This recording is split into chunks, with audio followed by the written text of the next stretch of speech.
जय श्रीमन नारायण। ए पर जे टिप्पणी हम करे जा रहल बा रामानुजदास श्रीमान गट्टू वेणुगोपाल स्वामी जी के द्वारा दिहल गयल बा। अध्याय 13 क्षेत्र क्षेत्रज्ञ विभाग योग श्लोक 15।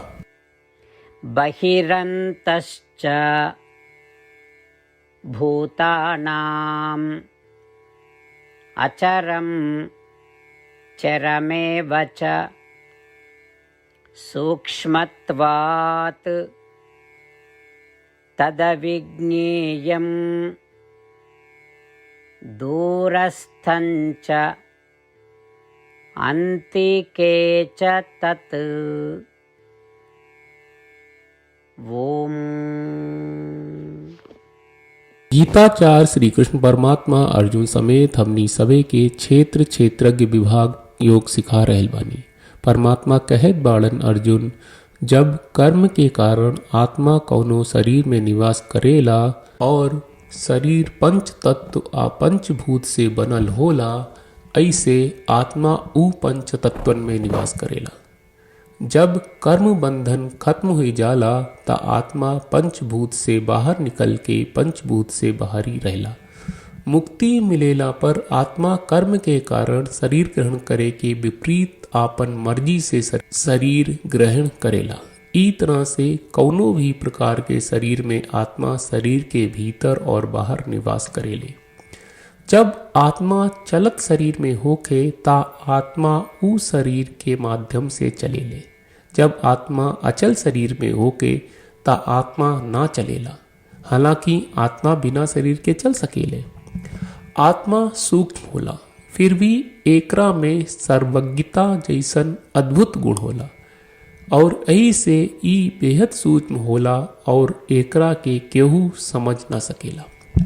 आत्मा उ लोगन खातिर बहुत दूर बा जे हम ओ गुणन के सिद्ध नहीं खन कहले, जौना के हम पद 7 से 12 में बतावले बानी।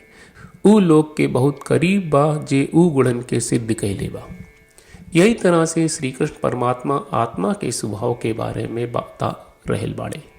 श्री कृष्ण परमात्मा के शिक्षा के मनन करत घरी हमनी के ऊ गुणन के सुधारे के कोशिश करीत रही जा, जौना के सुधारे खातिर श्री कृष्ण परमात्मा कहत बाड़न और आत्मा के सच्चा ज्ञान प्राप्त करे के कोशिश करत रही जा। श्री कृष्ण परमात्मा आ श्रीमन नारायण के समर्पण करत आपन जीवन सार्थक बनावे के कोशिश करत घरी हमनी के श्री कृष्ण परमात्मा के वचन के श्लोक के रूप में दोहरावे के कोशिश करी जा। बहिरन्तश्च भूतानाम् अचरं चरमेव च सूक्ष्मत्वात् तदविज्ञेयं दूरस्थञ्च अन्तिके च तत्।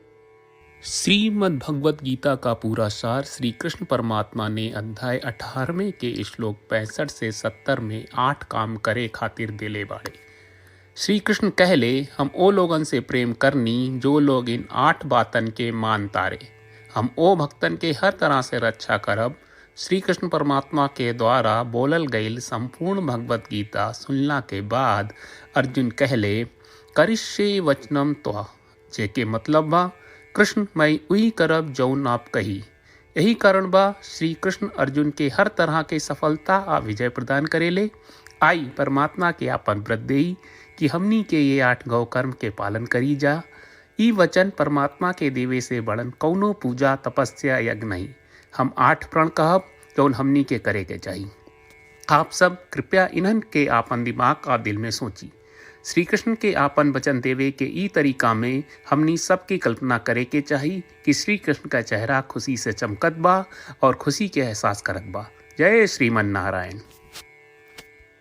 यहाँ हमनी के 8 वादा बा। हमनी के पहला वादा, हे श्रीमन नारायण, आपका निर्देश के मुताबिक हम हमेशा तोहार ध्यान करब और तोहार बारे में सोचब।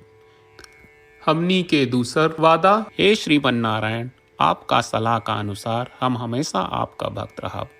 हमनी के तीसरा वादा, हे श्रीमन नारायण, हम आपन सब काम तोहरा सेवा के रूप में और तोहरा संतुष्टि खातिर करब। हमनी के चौथा वादा, हे श्रीमन नारायण, जैस की आप माने के कहले रहलू, हमरा बहुत विश्वास बा कि हम आपके होई और हम हमेशा आपन दोनों हाथ जोड़ के आपके नमस्कार करब और आपकी पूजा करब। हमनी के पांचवा वादा। हे श्रीमन नारायण, हमरा के तोरा बात माम एकम शरणम ब्रज 1866 याद कहले, जहाँ आप हमरा के आपन का अर्पित करे का कहा। श्रीमन नारायण, मैं हमेशा तोहरे शरण में रहब। हमनी के छठवा वादा। हे श्रीमन नारायण, हमरा के तोहरा बात माँ सुचहा 1866 याद कहले कि आप हमनी के शोक ना करे का आश्वासन दे रहे बड़े, हम अब और शोक ना करब। हमनी के सातवां वादा। हे श्रीमन नारायण, आपने हमरा खातिर श्रीमद् भगवत गीता के वितरण करके हम सबके कृपा कहले और आशीर्वाद दहले बा। हम वादा करत बानी कि रोजाना कम से कम एक श्लोक पढ़ब या सुनब। हमनी के आठवां वादा। हे श्रीमन नारायण, आप गीता के पूरा मानवता तक ले गयलू। हम गीता में आपके दिव्य वचन के उन भक्तन तक पहुँचावे के प्रयास करब जे गीता से अपरिचित बा। हे श्रीमन नारायण, हम उई करब जौन तू करे का कहब। हम ऐसन व्यवहार करब जैसन आप चाहत बानी और हम खाली आपका खातिर काम करब। श्रीमन नारायण के रोज आपन वचन देहल कि हम ओइस करब जैस आप कहत बानी, ई अपने आप में बड़न पूजा बा। श्रीमन नारायण, करशे वचनम त्वा। श्रीमन नारायण, हम तोरे निर्देश के मुताबिक काम करब। सर्वम श्री कृष्ण अर्पणम अस्तु। जय श्रीमन नारायण। बहिरन्तश्च भूतानाम् अचरं चरमेव च सूक्ष्मत्वात् तदविज्ञेयं दूरस्थं च अन्तिके च तत्। ओम। बहिरन्तश्च भूतानाम् अचरं चरमेव च सूक्ष्मत्वात् तदविज्ञेयं दूरस्थं च अन्तिके च तत्। जय श्रीमन नारायण। सब भक्त लोगों से विशेष अनुरोध बा, जीवन में हर चीज में हमनी के तत्कालिक और प्रभावशाली परिणाम की अपेक्षा रहेला। एकरा खातिर आइए रोजाना 1 मिनट के समय निकालल जाए और नारायण आश्रम पढ़ल जाए। नारायण आश्रम प्राप्त करे खातिर नारायण आश्रम वेबसाइट पर जाई, जो www.narayanashram.org है, और पंजीकरण में आपन नाम और ईमेल दर्ज करी। आपके द्वारा प्रदान कईल गई ईमेल पर आपका एक नारायण आश्रम PDF प्राप्त हुई। PDF में एक रामायण श्लोक, एक गीता श्लोक और एक विष्णु नामम बा। ये तीनों के मिल के नारायण आश्रम कहल जाला। हर व्यक्ति के ये श्लोक के अलग अलग संयोजन मिलेला।